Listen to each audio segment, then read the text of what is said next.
এখন আল্লাহর কাছে পৌঁছার জন্য আমাদের এই কোরআনকে কিভাবে আমাদের শিখতে হবে। রাসূলুল্লাহ ইসলামের একজন প্রখ্যাত সাহাবী আবু যর গেফার রাদিয়াল্লাহু তাআলা রাসূল বলছেন যে হে আবু যর, তুমি সকালবেলা ঘুম থেকে উঠে কোরআন শরীফের একটা আয়াত তুমি ভালো করে শিক্ষা করবা। তারা আরবি, স্বাভাবিক আরবি তারা বুঝেন। রাসূল যেভাবে ব্যাখ্যা করেছেন, তুমি সকালবেলা ঘুম থেকে উঠে কোরআনের একটা আয়াত তুমি ভালো করে পড়বা, বুঝবা, শিক্ষা করবা, তাহলে তোমার দিনে এবং রাতে 100 রাকাত নফল নামাজ পড়লে যেই সওয়াব তার চেয়ে বেশি সওয়াব তোমার হবে। তাহলে 100 রাকাত নফল নামাজ পড়তে রাতে আমরা পড়েছি, কে কয় রাকাত পড়েছি, গত 24 ঘন্টায় কে কত রাকাত নফল নামাজ পড়েছি, আমাদের সর্বোচ্চ 10 রাকাতের বেশি হবে, কারো 10-12 বেশি হওয়ার কথা না। কাজেই কোরআনের একটা আয়াত শিখতে আমাদের কয় মিনিট সময় লাগে? কোরআন শরীফে 6236 আয়াত আছে। তার ভিতরে কোরআনের আয়াত দুভাগে বিভক্ত, কিছু আয়াত মুহকামাত, কিছু আয়াত মুতাশাবিহাত। মুতাশাবিহাত আয়াতের ব্যাখ্যা বিশ্লেষণ জানা আমাদের দরকার নেই। আলিফ লাম মিম, আলিফ লাম রা, তাহা, ইয়াসিন, এগুলো আল্লাহু আ'লামু বিমুরাদিহি, আল্লাহই ভালো জানেন।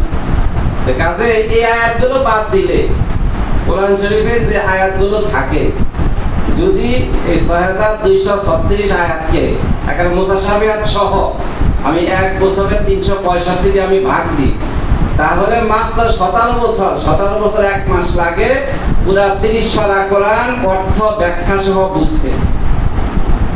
আমরা যারা এখানে সূরা আছি, আমাদের যে ইসলামী রাষ্ট্র কায়েমের স্বপ্ন আমরা দেখি, আমাদের জীবনে কি 30 পারা কোরআন এভাবে পড়া হয়েছে? যদি আমাদের জীবনে 30 পারা কোরআন আমরা ডেইলি একটা আয়াত করে শিখতে হয়, তাহলে আমাদের 20 বছর বয়সের পরে, 40-এর আগেই আমাদের 37 বছর বয়সে আমাদের 30 পারা কোরআন অর্থ ব্যাখ্যা সহ আমাদের জীবনে এটা বাস্তবায়ন হয়ে যেত। তাহলে আমাদের এখানে এত কষ্ট করে ঘুম হারাম করা, এত কষ্ট করে আরাম আয়েশ ত্যাগ করার কোনো দরকার আমাদের ছিল না। আসলে আমাদের জীবনে আমরা কিছুই করি না। হিসাব করলে দেখা যায় আমরা কিছুই করি নাই। প্রত্যেকদিন সকালে কোরআনের একটা আয়াত শিক্ষা করা এত বড় ফজিলতের কাজ, কিন্তু আমরা আসলে আমাদের জীবনে আমাদের পক্ষে বাস্তবায়ন সম্ভব হয়নি। আমরা মানুষকে কি বলবো? আল্লাহ বলছেন লিমা তাকুলুনা মা লা তাফআলুন। কাজে আজকে আমাদের এই তালিম তারবিয়াত, আল্লাহ নৈকট্য পাওয়ার যে বিষয় আপনাদের ছাত্র আমাকে আপনারা দিয়েছেন, আমাদের জীবনে আমরা যদি শপথ করি যে না, আমি আজকে থেকে আগামী দিন সকাল থেকে আমি আর জীবনে সকালে ঘুমাবো না, একটা আয়াত আমি অর্থ ব্যাখ্যা সহ শিখবো, তাহলে বাকি 17 বছর বয়স, 17 বছর যদি আয়াতে পাই, আমার জীবনে 30 পারা কোরআন আমার জীবনে এটা শিখাও হবে, আমার জীবনে বাস্তবায়ন হবে। সাহাবায়ে কেরাম কোরআন কিভাবে পড়তেন, কোরআন কিভাবে শিখতেন? সাহাবায়ে কেরাম কোরআন একটা আয়াত পড়তেন, একটা আয়াত বুঝতেন, একটা আয়াত আমল করতেন, আবার আরেকটা আয়াত শিখতেন। এই জন্য সাহাবীরা জীবন্ত কোরআন ছিলেন। এখন তাদের জীবনটা কেমন ছিল? যে গত রাত্রে আমরা সামান্য আরাম আয়েশ ত্যাগ করার কারণে আমাদের আজকে সকাল থেকে এই দুরবস্থা। আমরা কিন্তু রোজা নাই, আমরা এখানে কেউ কিন্তু রোজা নাই, যে একজন থাকতে পারবে যে আমরা কেউ রোজা নাই। কিন্তু সাহাবায়ে কেরামের কেমন অবস্থা ছিল? রাসূলুল্লাহ একজন সাহাবী, তার নাম ছিল হারেস। সকালবেলা রাসূলুল্লাহ তার সাথে দেখা যাচ্ছেন, রাসূলের পাশ দিয়ে বললেন, এই হারেস দাঁড়াও, কাইফা আসবাহাতা, আজকে তোমার সকালটা কেমন হয়েছে? তখন ওই সাহাবী বললেন, হারেস বললেন যে আসবাহাতু মুমিনান হাক্কান, যে হুজুর আজকে আমার সকালটা হয়েছে মুমিনের হক হিসাবে। কোরআন শরীফের সূরা আনফালে শুরুতেও আছে উলাইকা হুমুল মুমিনুনা হাক্কা, আর আনফালের শেষেও আছে মুমিনুনা হাক্কা, যে আমার সকালটা হয়েছে মুমিনের হক হিসাবে, প্রকৃত মুমিন হিসাবে, সত্যিকারের মুমিন হিসাবে। রাসূল বললেন, হে হারেস উনজুর মাযা তাকুল, কার সামনে কি বলছো? তুমি কি হিসাব নিকাশ করে বলেছো? বলতেন না, আমি হিসাব করে বলেছি। বললেন, হামা হাকিকাতে ঈমানিকা, তোমার ঈমানের হাকিকতটা। তখন সে বললেন যে হুজুর, যে আমার ঈমানের হাকিকত হলো এরকম যে আমি গত রাত্রে আমি সারা রাত জেগে আমি তাহাজ্জুদের নামাজ আদায় করেছি, ইবাদত বন্দেগী করেছি, সারা রাত ইবাদত করেছি।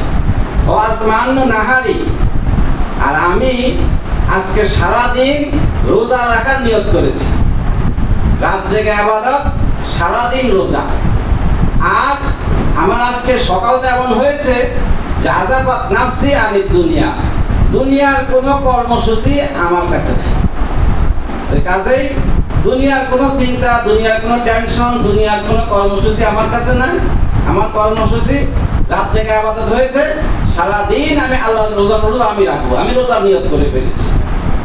এখন রাত থেকে ইবাদত আর সারাদিন রোজা রাখার নিয়ত করার কারণে আর দুনিয়াদারি আমার অন্তর থেকে দূরীভূত করার কারণে আমার হালটা বর্তমানে এমন যে কান্নি আনজুরু ইলা আরশে রব্বি বারিজা, যে আমি আপনার সামনে দাঁড়িয়ে আছি, অথচ আমি আপনার সামনে দাঁড়িয়ে মহান আল্লাহ তাআলার আরশকে আমি আমার চোখের সামনে দেখতে পাচ্ছি।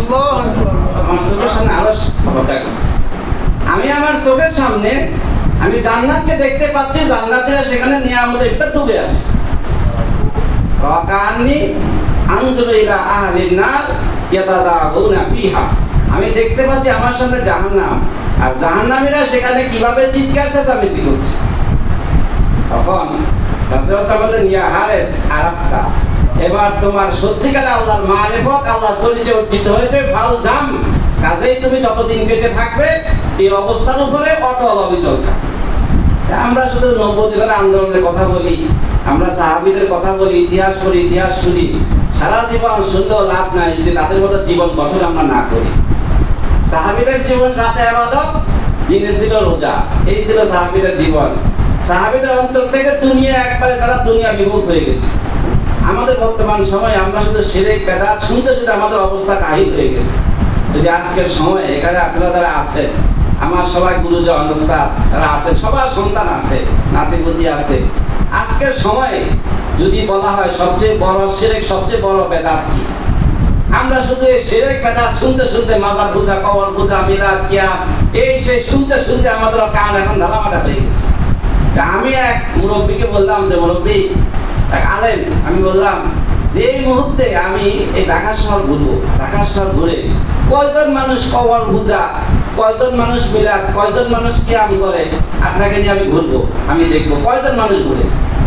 আর এই মুহূর্তে আমি ঢাকা শহর ঘুরবো আপনাকে নিয়ে যে কয়জন মানুষ এই জাহান্নামের টিকেটে মোবাইল নিয়ে পড়ে আছে। আজকে আমাদের সন্তান, পরিবার, সবকিছু আজকে সব ধ্বংস হয়েছে মোবাইলে।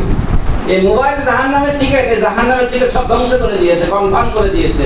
কিন্তু এ নিয়ে আমাদের কোনো কথা নাই। বিজাতি বিধর্মীরা আমাদেরকে জাহান্নামের টিকেট হাতে ধরিয়ে দিয়ে, ঘরে ঘরে জাহান্নামের টিকেট দিয়ে আমাদের এমন অবস্থা করে ফেলেছে যে আমরা এখন ওই মিলাদ, কিয়াম, শিরক, বেদাত, কবর পূজা, মাজার ওই নিয়ে পড়ে আছে, কিন্তু জাহান্নামের টিকেট আমাদের ঘরে ঘরে সবার প্রত্যেকের হাতে কনফার্ম। আজকের দুনিয়ায় এই মোবাইলটা কারো তো জাহান্নামী হবে, ওই মিলাদ, কিয়াম এগুলো করে, কবর পূজা, মাজার পূজা এগুলো করে এত লোক জাহান্নামী হবে। সম্মানিত উপস্থিতি, আমরা আসলে আজকে আমরা সুরা, আমরা নেতা, আমাদের চিহ্নিত করতে হবে আমাদের সমস্যাটা কোথায়। যদি আমরা সমস্যাকে চিহ্নিত করতে না পারি তাহলে আমাদের সমাধান করা সম্ভব না। এখানে সাহাবীদের জীবন কেমন ছিল, আজকে আমরা সকাল করেছি, আমাদের সকালটা আজকে যে অবস্থা হয়েছে, গত রাতে আমরা তাহাজ্জুদ করেছি, তাহাজ্জুদ না করলেও আমরা এখানে একটি দিনই পরিবেশে ছিলাম, আমাদের পাশে কেউ করেছে, আমরা ছিলাম এখানে, আমরা এমন পরিবেশে আছি, আমরা এখানে যে অবস্থায় আছি আমাদের কারো কোনো দুনিয়ার কর্মসূচি নাই। আমরা এখানে যে পরিবেশে আছি, আল্লাহ তাআলা কোরআনে বলেছেন, কিছু কিছু সূরাকে আল্লাহ তাআলা কোরআন শরীফে অনেক মর্যাদা দিয়েছেন। বলেছেন সুলুসুল কোরআন, রুবুল কোরআন, কোরআনের 3 ভাগের 1 ভাগ, 60 ভাগের 1 ভাগ। তখন সূরা জিলজাল বলা হয়েছে কোরআনের 60 ভাগের 1 ভাগ। এই সূরার একটা আয়াত হলো ইয়াউমা ইযিন তুহাদ্দিসু আখবারাহা, কাল কিয়ামতে জমিন তার সব সংবাদ আল্লাহর কাছে বলে দিবে। আজকে আমরা এই অফিস আমরা নিয়েছি, এটা 3 লাখ টাকা আমাদের অ্যাডভান্স, মাসে 60,000 টাকা ভাড়া।